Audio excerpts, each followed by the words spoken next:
शिक्षण मंत्री आमचा आहे। माझं तुम्हाला सगळ्यांना सांगणं आहे, मी राजकारणावर बोलणार नव्हतो, मला त्यांना दुखायची भूमिका नव्हती, पण जर कधी आमच्या सवंगड्यांना आमच्या सहकार्यांना कोणी सांगत असेल की मी आमदार आहे, माझ्या सरकारमध्ये माझे मंत्री आहेत, आम्ही इथं काय गोट्या गोट्या खेळायला बसलो नाहीये। महाराष्ट्राचा मुख्यमंत्री हा आमचा आहे, आम्ही पण मुख्यमंत्री हा राज्याचा आहे असं म्हणून आम्ही काम करतो। जर तुमच्या मनात जर ह्या सत्तेचा जर कधी वेगळ्या पद्धतीने डोक्यात हवा गेली असेल की आम्ही चौकशाला लोकांना अडचणीत आलो, माझं तुम्हाला आज जाहीर आव्हान आहे, तुम्ही लावून दाखवा चौकशा, काय बघायचं ते होऊनच जाऊन द्या। ही माणसं बसलेली इथं एकूण एक माणूस आमचा भारतीय जनता पार्टीचा आहे। राजकारण गेलं तेल लावायला, राजकारण गेलं चुलीत, भारतीय जनता पार्टीच्या एका कार्यकर्त्याला त्रास झाला तर मंगेश चव्हाण पहिल्या तारखेला इथं हजर असेल, तुम्ही कोणीच काळजी करू नका। आम्ही ऐकून घेतो म्हणजे काय गांडूची अवलाद समजू नका। आमच्या मुख्यमंत्र्यांवर तुम्ही बोलतात, अरे आपला पगार किती, आपण बोलतो किती, बोलायचं कोणावर? आणि मी आज प्रेमात सांगून चाललोय, तुम्ही तिथे येऊन सांगितलं स्वर्गीय राजूदादांच्या, अरे मरणाच्या ठिकाणी राजकारण, मरणाच्या ठिकाणी म्हटले की त्या परिवाराच्या पाठीमागे आम्ही उभे आहोत आणि त्या परिवाराला सहानुभूती दिली पाहिजे। अरे स्वर्गीय आरो तात्याची पण मुलगी होती तेव्हा तुम्हाला का नाही आठवलं? त्या मुलीच्या पाठीमागे का तुम्ही उभे राहिले नाहीत? तात्या दिलीप भाऊंच्या बी घरात घटना घडली तेव्हा तुम्हाला दिलीप भाऊ आप्पा गेल्यावर का आठवले नाहीये? म्हणजे तुम्ही राजकारण करता। अरे मरणाचं राजकारण मंगेश चव्हाणने कधी केलं नाही। राजू देशमुख माझा विरोधक होता, मी जाहीरपणे सांगायचो की माझा विरोधक खानदानी आहे, हा सांगणारा मंगेश चव्हाण आहे। आणि मला काय सांगता आप्पा, आता मला मर्यादा आहे, मी बोलायचं टाळणार होतो, पण आता बात निकली है तो बहुत दूर तक जाएगी। मी आता काही गोष्टी राखून ठेवतोय। मी तुम्हाला सांगायला आलोय, आपण या तालुक्याला तुलनात्मक सांगतो, सत्तेची माझी 30 महिने चाळीसगाव तालुक्यात जाऊन पहा, चाळीसगाव बोलायला लागलंय। अजून तर खूप काम आम्ही हातात घेतलेली आहेत, विकासाचं राजकारण करू, लोकांना न्याय देऊ। मी तुम्हाला सांगतो, मी आज विकासाच्या मुद्द्यावर ताईंनी तुम्हाला सांगितलं की आम्ही काही रस्ते केलेत, गेल्या अनेक वर्षापासून इथं पिंपरी कसगाव बरेचशी ती आमची खालची वरची सगळी लोक आलेली आहेत। असा सांगणारा नेता जर तुम्हाला कोणी भेटला तर मी तुम्हाला सांगतो की आपण त्याचा सत्कार करू। गेल्या अनेक वर्षापासून तुम्ही बलून बंधारे ऐकायचे, आता होतील तसं होतील ऐकत होते की नाही भडगाव पाचोरावाले? मी या जाहीर मंचावरनं तुम्हाला सांगून जातो, ह्या 4 वर्षाच्या आत जर तुमचे बंधारे हे आता आम्ही साध्या पद्धतीने करायला घेतले, त्याच्या सगळ्या बैठका मी लावल्यात, गिरीश भाऊंचं ठरलंय, जर ते 7 बंधारे तुमच्या भडगाव पाचोरला त्याचा मोठा लाभ होणार आहे। जर नाही केलं तर मंगेश चव्हाण या भडगाव पाचोरला कधीही मत मागायला येणार नाही, हे आज तुम्हाला सांगून जातोय। अरे विकासाची आपण स्पर्धा करू, विकासावर चर्चा करू, या गावाला पाणी पाजायचंय, आज जबाबदारी आम्ही स्वीकारतोय। या भडगाव पाचोऱ्याच्या ठिकाणी तुम्हाला गिरणेवरनं असेल, नवीन बंधाऱ्यावरनं असेल किंवा जिथून मोठा स्रोत असेल तिथून पाणी देण्याची जबाबदारी आज या मंचावरनं मंगेश चव्हाण तुम्हाला देऊन चालला आहे। तुम्ही सर्वजण दिलीप भाऊ, तुम्ही सगळेजण सगळ्यांच्या पाठीमागे, या मंचावरच्या लोकांच्या पाठीमागे उभं राहण्याची व्यवस्था करा। दिलीप भाऊ राजकारण जाऊ द्या, पण कुठेतरी आपण विकासासाठी एकत्र आलो आहेत, ताई आल्या आहेत, अमोल दादा तुम्ही जे सांगितलंय, नाना तिकडे बसले आहे, सगळे खालची मंडळी बसली आहे, तुम्ही चिंता करू नका। आणि होय मी जबाबदारी स्वीकारतो तर पूर्ण करतोय। भडगाव पाचोऱ्यामध्ये मी आजवर लक्ष घालत नव्हतो, आता तुम्ही लक्ष चाळीसगावला घालायचंय आणि मीही इथं लक्ष घालणार आहे, हे आज तुम्हाला सांगून जातो। खर तर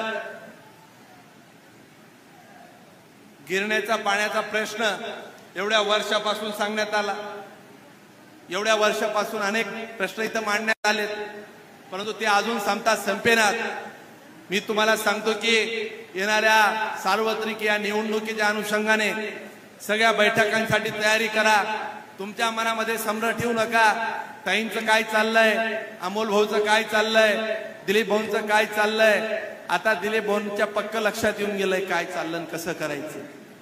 दिलीप भाऊ तुम्ही आणि या अनुषंगाने मनामध्ये कुठलीही शंका न येऊ देता आपण सर्वांनी ताकदीने हे निवडणुका लढायची आहेत। मित्र पक्षावर एक मर्यादित आम्ही आरोप करावे हे आमचा ठरलेला अजेंडा होता, परंतु आता समोरच्या जोरनं प्रतिहल्ले झाले, आम्ही तरी काय करणार।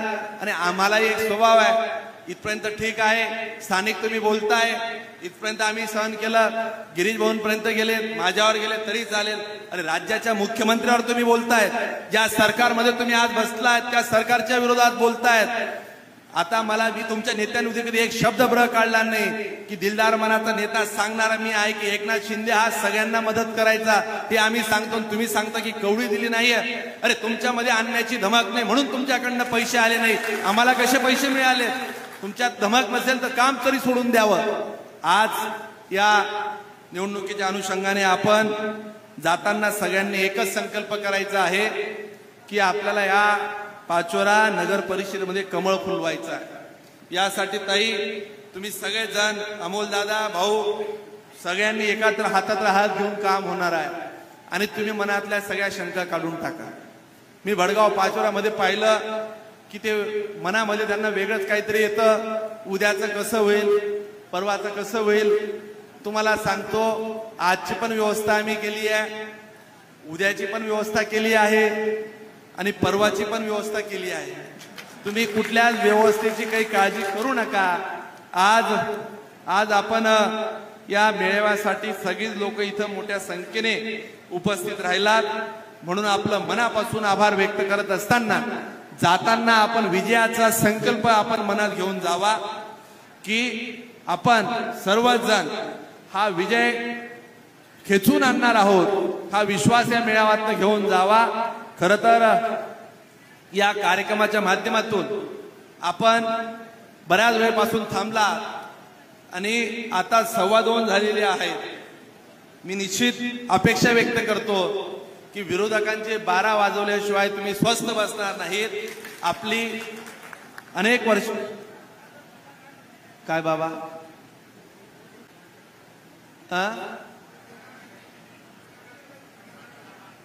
साखर कारखाना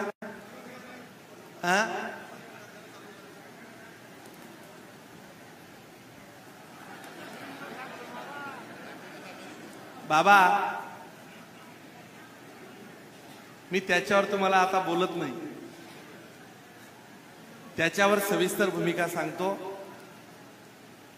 काय आहे, मी कधी कुठलंही काम पहिले करत असतो, आता सार्वत्रिक सांगायला नको, तिथे वेगवेगळ्या अडचणी आहेत। मी 10-15 दिवसापूर्वी कारखाना या विषयावर चर्चाही केली होती।